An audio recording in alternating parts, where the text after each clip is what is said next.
Começa agora o Correspondente Local. Nesta edição você confere. Pacientes esperam há mais de 5 anos na fila do SUS. Casa do Índio, em Umbaranas, não recebe reformas há mais de 5 anos. E chega ao fim a gestão do professor Luciano Vargas na reitoria do IPG.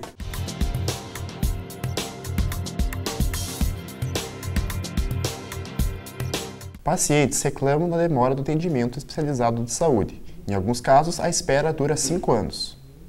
A região dos Campos Gerais enfrenta um grave problema na saúde pública. Moradores de cidades como Castro, Ortigueira, Telêmaco Borba e Reserva vêm a Ponta Grossa à procura de atendimento especializado.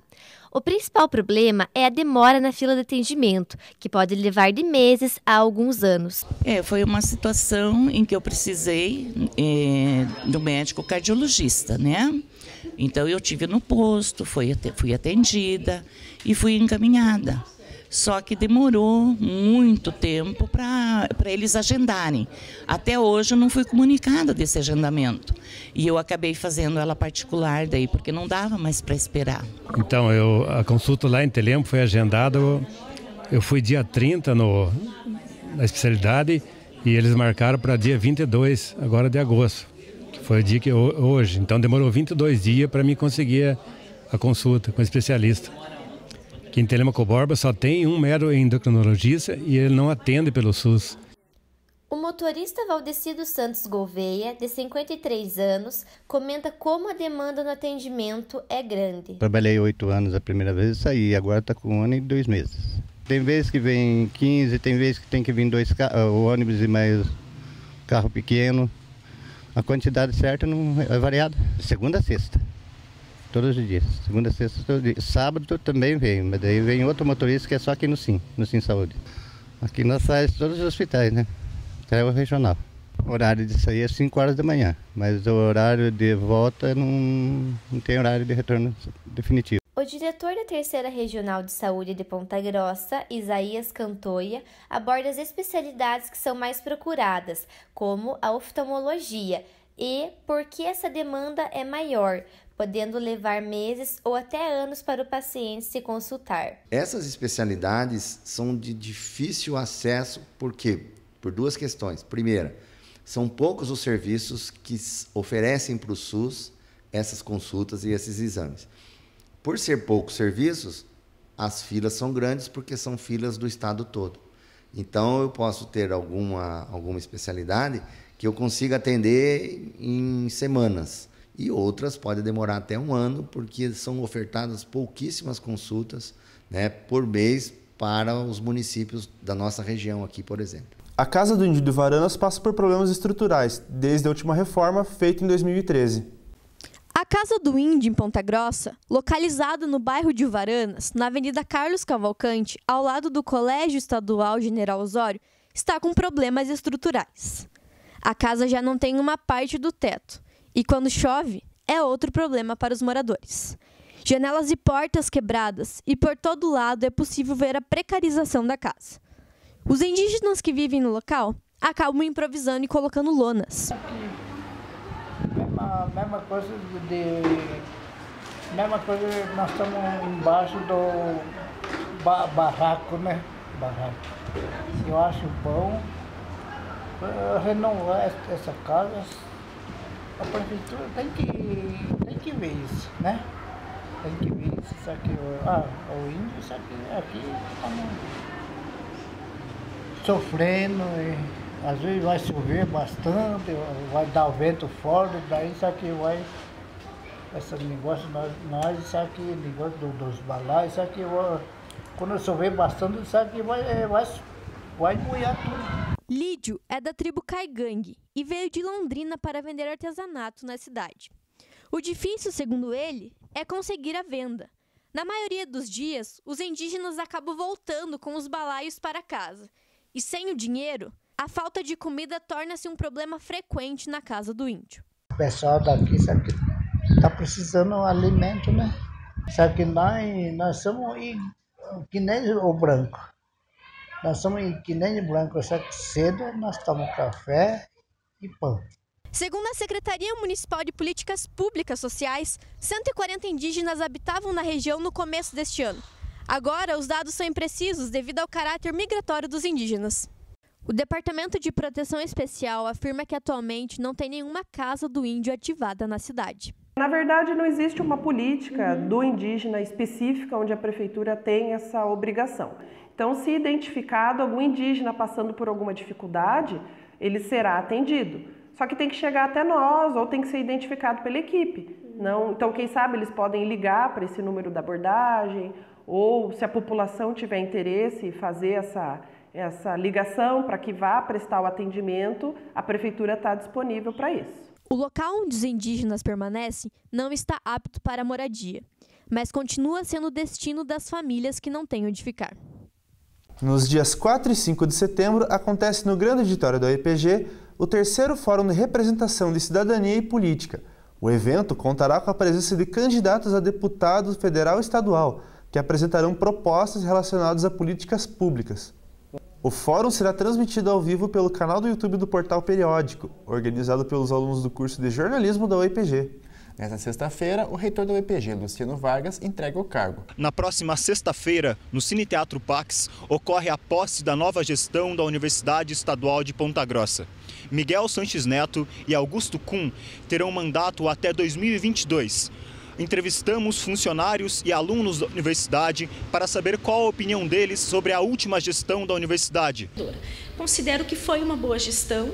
Eu acredito que teve esse diálogo sempre que necessário, teve abertura com relação aos alunos, alguns momentos com algumas tensões e que isso é normal num processo administrativo, né?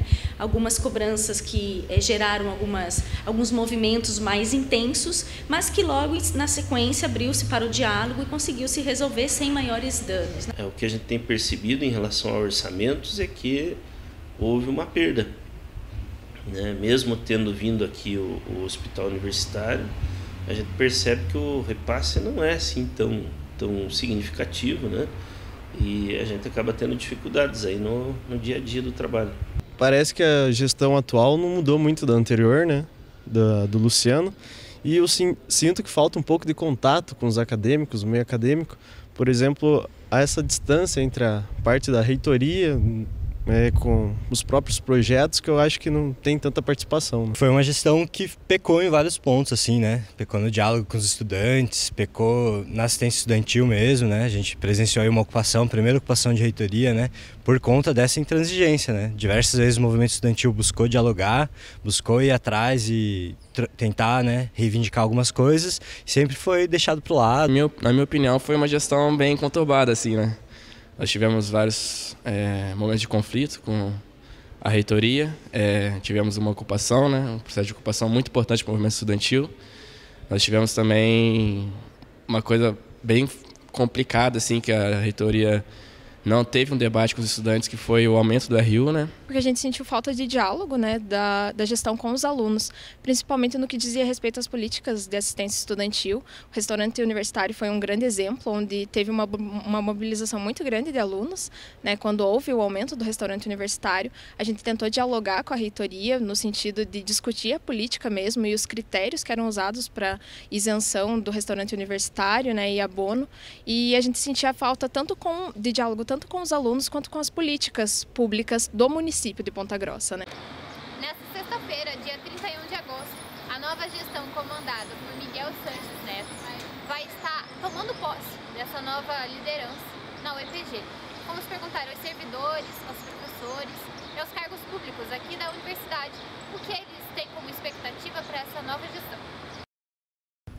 Maurício, o que você espera dessa nova gestão? Quais são as suas expectativas para esse novo momento, né, que a universidade vai estar passando agora de mudanças?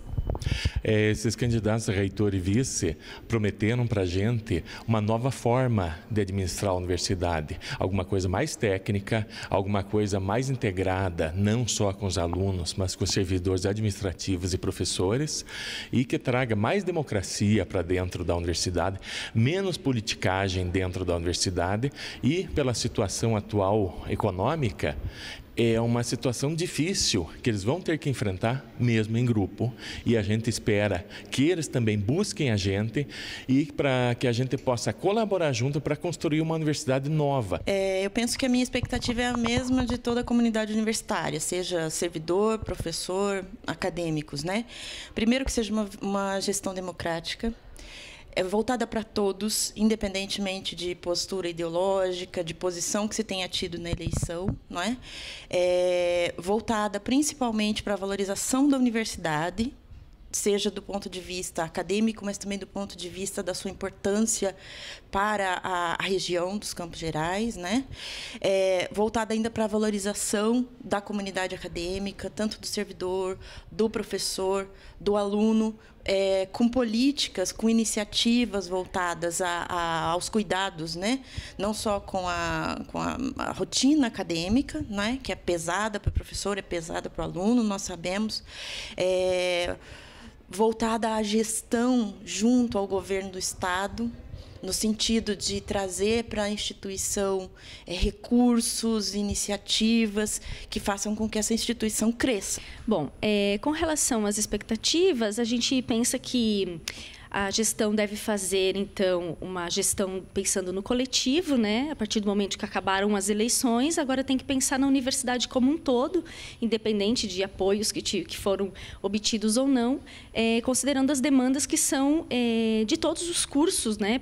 A nossa equipe entrevistou o professor sobre os 4 anos de sua gestão. A última obra inaugurada na sua gestão foi a Biblioteca do Campus do Varanas. Há servidores suficientes para trabalhar nesse setor, né? Principalmente em relação a esse déficit e tudo mais? Não há. De fato, como eu disse, o desafio grande que vai haver por conta das próximas administrações, não só da UEPG, mas de todas as universidades estaduais, é recompor o quadro de servidores. Só a UEPG, nós temos um déficit hoje de mais de 200 servidores. A cerimônia de posse do novo reitor Miguel Sanches Neto será nesta sexta-feira, às 10 horas, no Teatro Pax. O Operário Ferroviário venceu por 3-0 o Santa Cruz Futebol Clube nesse domingo, no estádio Germano Krieger. A vitória garante ao Fantasma o acesso à Série B do Campeonato Brasileiro após 27 anos. No último domingo, dia 26, o Operário Ferroviário garantiu acesso à Série B do Campeonato Brasileiro, feito inédito nesse novo modelo do campeonato. Os torcedores foram para a Avenida Vicente Machado após a vitória do Operário sobre o Santa Cruz. Os torcedores ficaram até as 21 horas quando a polícia liberou a via. O próximo jogo é em Bragança Paulista, no dia 1º de setembro, válido como semifinal da Série C. O jogo de volta é dia 9 de setembro, no Germano Krieger, às 15h30. Caso o Operário vença esse conflito, a final será contra o Cuiabá ou contra o Botafogo de São Paulo.